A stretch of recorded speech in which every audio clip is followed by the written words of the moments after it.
et ravi et fier de vous retrouver ce soir. Voici le sommaire que nous allons aborder. Qui était George Martin, le cinquième The Beatles, celui qui nous a quittés mardi à l'âge de 90 ans, le point en images. Quand le cinéma rencontre les tableaux des maîtres, l'actualité people en clin d'œil avec Joseph Cabri. 5 ans après, quelle situation à Fukushima? Apprendre à philosopher pour faire avancer une cause, vaut-il mieux agir ou penser? C'est notre question ce soir. Les États-Unis et la Corée du Sud ont procédé à des essais militants conjoints. L'attaque de l'État islamique en Tunisie, une tentative d'insurrection inédite. Et enfin l'astuce du boulanger, comment préparer focaccia gourmande aux herbes.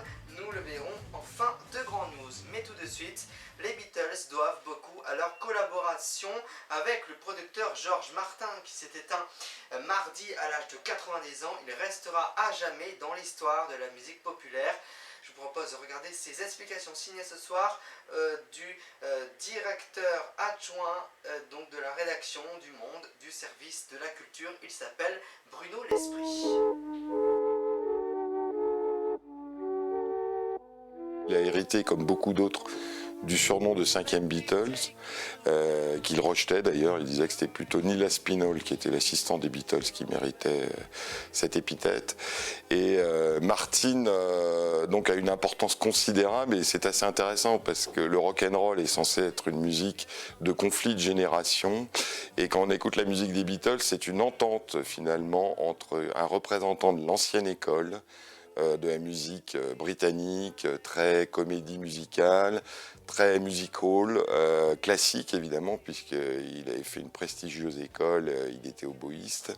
Et donc les Beatles, qui étaient un petit peu ces nouveaux venus, un petit peu barbares, qui n'avaient pas du tout la culture musicale de cet homme.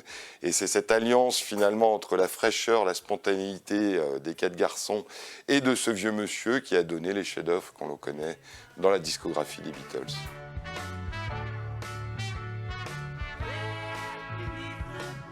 Les exemples d'intervention de George Martin dans la production et surtout les arrangements des chansons des Beatles sont multiples.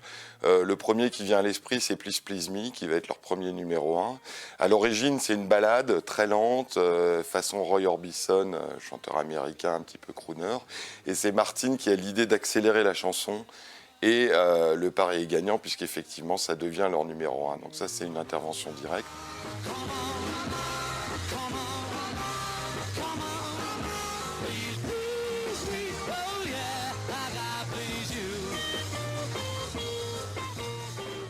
Après il y a toutes les sections de cordes qu'on va entendre dans la musique des Beatles. Évidemment, Eleanor Rigby, tout le monde a retenu les cordes écrites par Martin. Lives in a dream, waits at the window, wearing the face that she keeps in a jar by the door. Who is it for? Évidemment, ce qu'on retient beaucoup de Yesterday, c'est la beauté de la mélodie, la mélancolie que dégage cette chanson de Paul McCartney, et bien sûr l'arrangement de cordes derrière, que c'est Martin qui a écrit cet arrangement de cordes, puisque les Beatles n'étaient pas capables du tout d'écrire de la musique pour partition avec 2 violons, un alto et un violoncelle. Yesterday, all my troubles seem so far away. I need a place to hide away. Oh, I believe in yesterday. Et puis là où vraiment leur collaboration va prendre une ampleur énorme, c'est sur l'album Sgt. Pepper, où là ils s'amusent en studio. Les Beatles ont arrêté les tournées, ils deviennent un groupe de studio qui font du studio finalement un instrument de musique, quoi, un espace de jeu, de création. Et c'est à ce moment-là qu'ils ralentissent les bandes, ils les manipulent, ils intègrent des bruits extérieurs, ils intègrent des éléments de musique concrètes dans leur musique, et surtout ils utilisent les cordes du London Symphony Orchestra sur des titres comme I Am the Walrus ou Strawberry Fields Forever. Let me take you down, 'cause I'm going to Strawberry Fields. Nothing is real, and nothing to get hung about. Strawberry Fields forever. Il a travaillé par la suite avec Jeff Beck, le Mahavishnu Orchestra, Céline Dion, Elton John pour le remake de Candle in the Wind après la mort de Diana. Goodbye, England's rose. May you ever grow in our hearts. You are the grace that placed yourselves where lives were torn apart. Mais il n'aura jamais retrouvé un groupe de la taille et de l'ampleur des Beatles par la suite. Et ce qui est intéressant, c'est qu'il a très souvent collaboré par la suite avec McCartney, ce qui montrait très bien que quand même le secret de l'entente, c'était entre lui et McCartney que ça passait essentiellement. Lennon aura des mots très critiques dans une interview à Rolling Stone à l'égard de George Martin en expliquant que son rôle a été largement exagéré. Chili rencontre ainsi Terry Gainsborough, Quentin Toratoni, tandis qu'Alfred Hitchcock installé est finalement allé chercher la maison de Psychose du côté d'Edward Hopper. Image signée Ugar Effendi ce soir.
Et voici tout de suite l'actualité people de la semaine, signée notre ami Joseph Cabri. Bonsoir.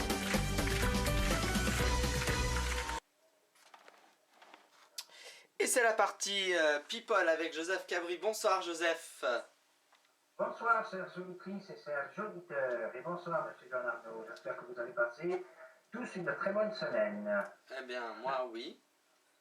Ben voilà, et pour ma part, ça a été bien sûr la routine quotidienne. Comme je dis souvent, tant qu'on ne gagne pas le loto, qu'on est obligé de travailler pour payer, pour faire bouillir la marmite, comme on dit, eh bien ça sera la routine. Et donc c'est votre actualité people, Joseph.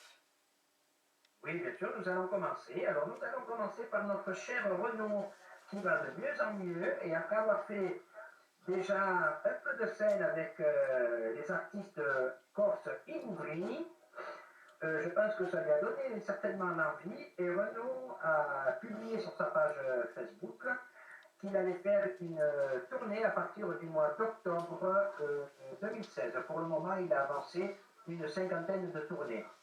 Et après, je pense que si tout va bien et qu'il a son public, bien sûr, je pense qu'il en fera davantage. Voilà, à ce jour, nous avons une petite pensée au grand artiste qui était Claude François, que tout le monde appelait Coco d'ailleurs, qui était parti en ce 11 mars 1978. Cela fait 28 ans, si je me trompe pas, ou un peu plus, non, je dis des bêtises. Enfin, vous ferez le calcul vous-même. Selena Gomez, hier, qui était invitée Ça sur fait l'émission... 38 ans, hein, Joseph. Voilà, ça fait 28 ans. Je me suis trompé d'une dizaine d'années. Alors, on reprend par Selena Gomez, pardon, hier invitée sur l'émission C'est à vous, a essayé de prendre l'accent marseillais devant Bosso et Calmerade, parce qu'ils étaient invités tous deux aussi pour la sortie du film Marseille. C'était un petit moment très rigolo. Surtout qu'elle est américaine. Alors, vous pensez une américaine qui essaye de prendre l'accent marseillais, ça vaut le coup du regard. L'affaire Benzema qui avance bien, et en même temps, on peut dire qu'il se termine, car le contrôle judiciaire lui a été enlevé. Donc, il pourra certainement jouer l'Euro par la suite et rencontrer Valbuena. Mais étant blessé, il va falloir patienter. Je crois que déjà pour les 2 prochains matchs, il ne pourra pas jouer. Voilà, le verdict est tombé finalement. Vivement dimanche vit sa dernière année sur France 2 les après-midi avec Michel Drucker. Il est question de le prolonger le soir, c'est-à-dire que à la place de commencer à 19h, 20h, ça commence à faire à 18h, 20h. Mais pour le moment, c'est simplement en pourparlers. En ce moment, ça ne va pas très fort pour Hanouna, c'est-à-dire qu'on continue à faire ses audiences, mais alors, qu'est-ce qu'il a comme histoire jusqu'à cette dernière-là, comme vous avez peut-être suivi, les jeunes qui suivent Touche pas à mon poste le soir avec Gaga, Bertrand Chameroy est parti de l'émission. Il a annoncé l'autre jour, mais je pense que c'est un arrangement, moi, personnellement.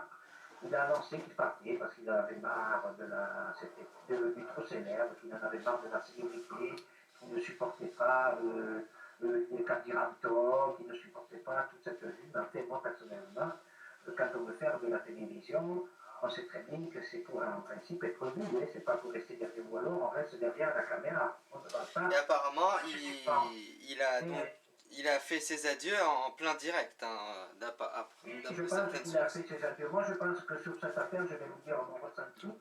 Je pense que Bertrand Chameroy, en ce moment, c'est vrai qu'il n'était pas très bien. Je pense qu'il est tombé dans un grenage qu'il ne fallait pas, à mon avis, sans donner plus de détails. Et je pense que c'est lui qui a dû être la taupe. Il ne l'a certainement peut-être pas fait exprès. Mais vous savez, quand vous êtes dans des états par 30 secondes, et vous vous mettez à parler et vous vous rendez pas compte, je ne pense pas qu'il a fait vraiment méchamment ou quoi que ce soit. En fait. C'est mon avis personnel. Hein. Ou alors c'est plus grave que ce que je pensais. Et je pense que moi, de la part de Hanouna, le faisant partir ainsi, surtout si c'est réellement lui qui a vraiment trahi l'équipe auprès de ses journalistes, je pense que de la part d'Hanouna, ça a été quand même, je vais dire, assez élégant de le faire partir de cette façon-là. Il y en a qui l'auraient fait certainement plus violemment. Mais, comme dit Romanov, on ne nous dit pas tout dans cette affaire, donc on gardera beaucoup de réserve, bien sûr. Nous allons parler de la chanteuse Lara Fabian qui nous a beaucoup et qui m'a moi-même beaucoup touché en évoquant la maladie de sa maman à travers son dernier clip qui circule sur Facebook et sur YouTube que vous pouvez voir, car sa maman a l'Alzheimer. Et ça me ramène au combat que la fille de Annie Girardot avait mené avec beaucoup de courage. Donc, je me permets au nom de John aussi, de souhaiter beaucoup de courage à Lara Fabian, car je sais que c'est un combat qui n'est pas facile et très dur à mener. Natacha Saint-Pierre aussi, qui nous a donné une bonne nouvelle de son fils de 5 mois, Vicente, qui était né avec une malformation cardiaque. Il a été opéré et tout s'est bien passé et elle a même remercié les infirmières à travers son mur Facebook. Comme quoi les réseaux sociaux servent de plus en plus. Un gros carton pour le téléfilm avec Alexandra Lamy, Le Bonheur et pour demain sur TF1 qui a été diffusé lundi soir avec plus de 6 millions de téléspectateurs. Et nous allons terminer par l'actrice Sophie Marceau, qui a refusé la Légion d'honneur, je ne sais pas si vous l'avez vu, en disant « Je ne prends pas les mêmes choses que ce qu'on donne à un héritier saoudien où il y a 150 condamnés à mort, soit car ils ne sont pas en accord avec ce régime, soit pour homosexualité. Voilà, moi, à titre personnel, je lui dis bravo, et elle m'a fait penser tout à fait à Dalida, qui l'avait refusé aussi en 1984. Bon, elle ne l'avait pas refusé tout à fait pour les mêmes raisons, mais elle avait refusé simplement en disant « Moi, je ne suis qu'une actrice et qu'une chanteuse. Je n'ai pas fait la guerre comme ces millions de gens l'ont fait pour sauver la France. Je pense que la médaille leur revient plus à eux qu'à une actrice et une chanteuse. » Voilà, c'est ainsi que s'achève pour cette semaine l'actualité People. Je vous retrouverai vendredi prochain et je vous souhaite une excellente semaine et je vous laisse en compagnie et en direct de Monsieur John Arnaud. Eh bien, merci Joseph, bon week-end et on se retrouve donc vendredi prochain. Merci. C'est ça, tout à fait, Monsieur John Arnaud. L'opérateur électrique TEPCO évoque une maîtrise progressive des fuites radioactives dans la centrale de Fukushima.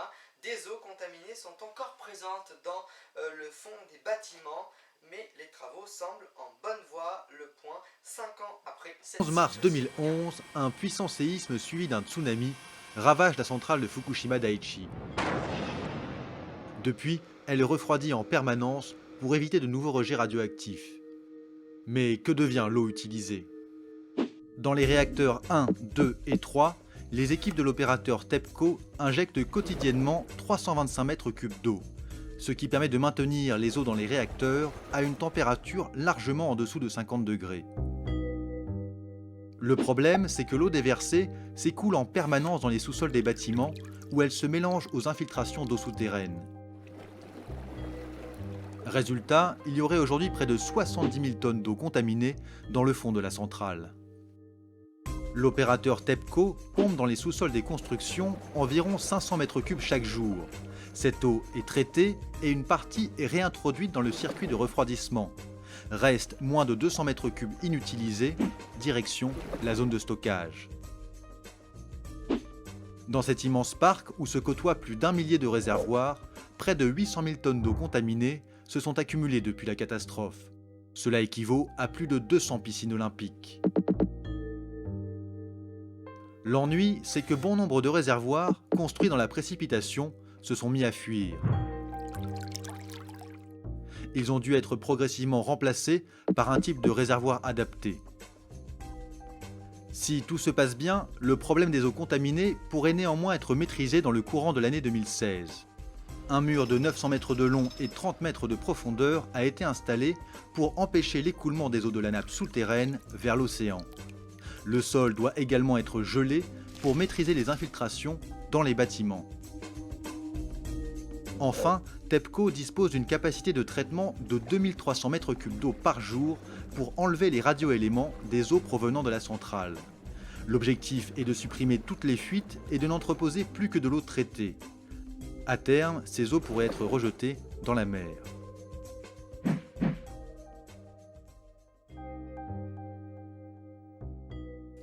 Apprendre à faire de la philosophie, c'est possible avec cette collection qui explique et illustre les idées de grands philosophes. Je vous propose de regarder ces images et ce reportage de notre envoyé spécial. Pour présenter l'esprit de cette nouvelle collection lancée par Le Monde, Apprendre à philosopher, je voudrais commencer par une scène qui m'a beaucoup marqué. C'était il y a quelques années, à Montpellier. Le philosophe Jacques Derrida venait d'intervenir devant une salle très nombreuse. Et à la fin de cette intervention, une jeune femme, une étudiante, a pris le micro, s'est emparée du micro, et d'une voix à la fois douce et très déterminée, elle a dit en substance « Monsieur Derrida, c'est bien joli tout ça, mais plutôt que de brasser des grandes idées, des grands concepts, est-ce que vous ne pensez pas qu'il vaudrait mieux que l'urgence, c'est de mener des luttes politiques, des combats concrets, parce que votre livre, lui, il finira, comme tous les livres, sur une vieille étagère ». Alors, Jacques Derrida, je m'en souviens très bien, a laissé s'installer à ce moment-là une sorte de silence assez beau comme ça. Et puis il lui a répondu d'une voix lui aussi très ferme et avec beaucoup de tendresse. Il lui a dit « Vous savez mademoiselle, vous avez tout à fait raison. Il n'y a rien de plus important que le combat politique. D'ailleurs, moi-même, je me suis beaucoup battu politiquement contre l'apartheid, contre la peine de mort. Aujourd'hui, je continue à me battre aux côtés des sans-papiers, par exemple. Et en même temps, mademoiselle, je voudrais vous convaincre aujourd'hui qu'il n'y a pas de combat, de lutte plus urgente que le combat pour la défense des vieilles étagères. Mademoiselle, rejoignez-nous, rejoignez le combat pour la défense des vieilles étagères. » Cette façon de voir est parfaitement fidèle à l'esprit de Platon, auquel notre collection consacre son premier tome, puisque pour Platon, eh bien, toute politique digne de ce nom exige un savoir partagé, une quête commune de la vérité. Il faut cesser d'opposer d'un côté l'action et de l'autre côté la pensée. Au contraire, la pensée est la condition de toute action, et même il n'y a rien de plus subversif que la pensée. D'ailleurs, Platon décrit Socrate en insecte ou en aiguillon de la cité. Il le décrit comme une abeille ou comme une grosse mouche qui agit au flanc de la cité comme un taon au flanc d'un cheval puissant, comme si, pour Platon et pour Socrate, eh bien, il n'y avait pas d'outil plus efficace que la pensée pour sortir la société de sa torpeur. Pour avoir tenté cela, Socrate a payé le prix fort. Platon décrit Socrate comme une sorte d'agitateur de conscience qui a été aussi un martyr de la vérité. Mais en cela, Socrate nous a transmis la conviction, cette conviction qui va nous animer de volume en volume à travers ce voyage en compagnie des grands philosophes, la conviction que toute sagesse authentique est une sagesse critique, la conviction qu'apprendre à philosopher, c'est apprendre à vivre, c'est accéder à une vie meilleure, plus haute, plus juste, plus intense, et que dans notre existence quotidienne, comme dans nos combats collectifs, eh bien, la philosophie nous aide à nous tenir bien, à tenir bon, et qu'elle est inséparable donc, en tant que telle, d'un combat permanent, d'une lutte intraitable pour la défense précisément des vieilles étagères. La Corée du Sud et les États-Unis ont maintenu de nouveaux moyens et manœuvres militaires communes. Voici quelques images pour ce soir. Attention, les images sont assez impressionnantes. Regardez.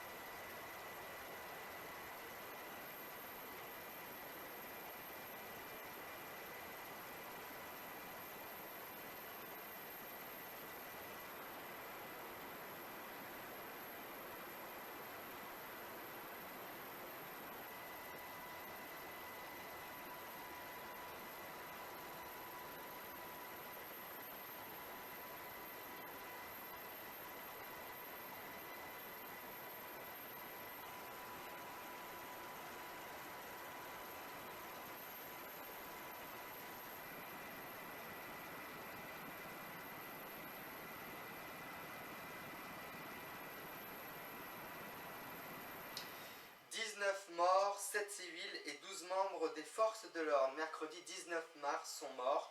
Ben Garden enterrait ses morts 2 jours plus tôt. La ville de 60 000 habitants au sud-est de la Tunisie était attaquée par les djihadistes de l'organisation État islamique. Reportage signé Josepha C'est Lopez. mort. Ben Garden, c'est cette ville de 60 000 habitants au sud-est de la Tunisie qui, lundi 7 mars, a vu des combattants de l'État islamique venir attaquer les symboles de la sécurité de l'État. Alors Frédéric Bobin, vous êtes sur place. Quelle est la situation dans la ville et en sait-on plus sur cette attaque? Alors, la situation est redevenue normale à Ben Garden. La vie reprend doucement son cours. Les autorités ont repris le contrôle intégral de Ben Garden et de ses environs. Ceci étant dit, il y a toujours des opérations de ratissage en cours parce qu'un certain nombre d'assaillants donc de l'assaut du 7 mars sont toujours en fuite et sont pas très loin de la ville. Ce que l'on sait maintenant des circonstances de l'attaque, une attaque tout à fait inédite, à la fois dans son ampleur et dans son mode opérationnel, c'est qu'il s'agissait bel et bien en fait d'une tentative d'insurrection. C'est-à-dire qu'il y avait 2 volets, un volet militaire avec l'attaque coordonnée contre une caserne de l'armée, le quartier général de la garde nationale et un poste de police, mais parallèlement il y avait des groupes qui essayaient de mobiliser la population, d'enrôler la population sous la bannière de l'État islamique en établissant des points de contrôle, vérifiant l'identité des gens et les appelant à la révolte contre l'État tunisien. Ça, c'est quelque chose de tout à fait nouveau et d'assez inquiétant, même si finalement cette tentative de déclencher l'insurrection armée a échoué, puisque la population n'a pas du tout suivi. Frédéric, pourquoi les combattants de l'EI ont-ils visé cette ville précisément? Alors Ben Garden est absolument stratégique, d'abord parce que c'est une ville frontalière avec la Libye plongée dans le chaos, où Daesh a établi des bases importantes. Il faut bien comprendre que les Tunisiens sont en masse au sein de Daesh en Libye. Et donc c'est tout à fait compréhensible qu'ils reviennent au pays frapper leur propre gouvernement. Frédéric, finalement, comment, après cette attaque, le gouvernement tunisien compte protéger le pays? Alors, la sécurisation de la frontière entre la Tunisie et la Libye, c'est une très vieille histoire qui a gagné en actualité depuis 1 an ou 2. sur un segment d'environ 250 km, donc l'armée tunisienne a creusé une espèce de tranchée d'eau salée surmontée d'un mur de sable qui vise à, non pas nécessairement à bloquer radicalement, mais en tout cas à entraver la circulation des deux côtés. C'était une décision sensible à prendre parce qu'il y a une énorme économie de contrebande et donc ça allait avoir un impact économique sur une population qui vit principalement précisément de la contrebande. Mais ceci étant dit, la population semble l'accepter maintenant au vu de l'enjeu sécuritaire. Donc il y a cette dimension de sécurisation de la frontière mais qui doit se compléter d'un dispositif de surveillance électronique et là les Tunisiens comptent beaucoup sur la coopération avec les Allemands et les Américains. Mais ça ne suffira pas. Ça ne suffira pas tant qu'il y aura ce sentiment d'abandon social dans les régions du Sud qui pousse beaucoup de jeunes à se radicaliser et aller s'enrôler sur des fronts du djihad à l'étranger pour revenir ensuite au pays. Cette émission est désormais finie, mais vous pouvez retrouver la rediffusion de cette émission ce soir à 23h50. Pour ma part, j'aurai le plaisir de vous retrouver demain à 20h15. Merci de votre fidélité, de votre présence et de votre gentillesse. Tout cela m'honore fortement et merci aussi à la rédaction et à la production donc du Grand News de me faire confiance depuis maintenant 4 ans. J'espère vous retrouver demain avec une voix un petit peu moins chevrotante. À demain, j'espère. En tout cas, passez une très belle soirée. À demain.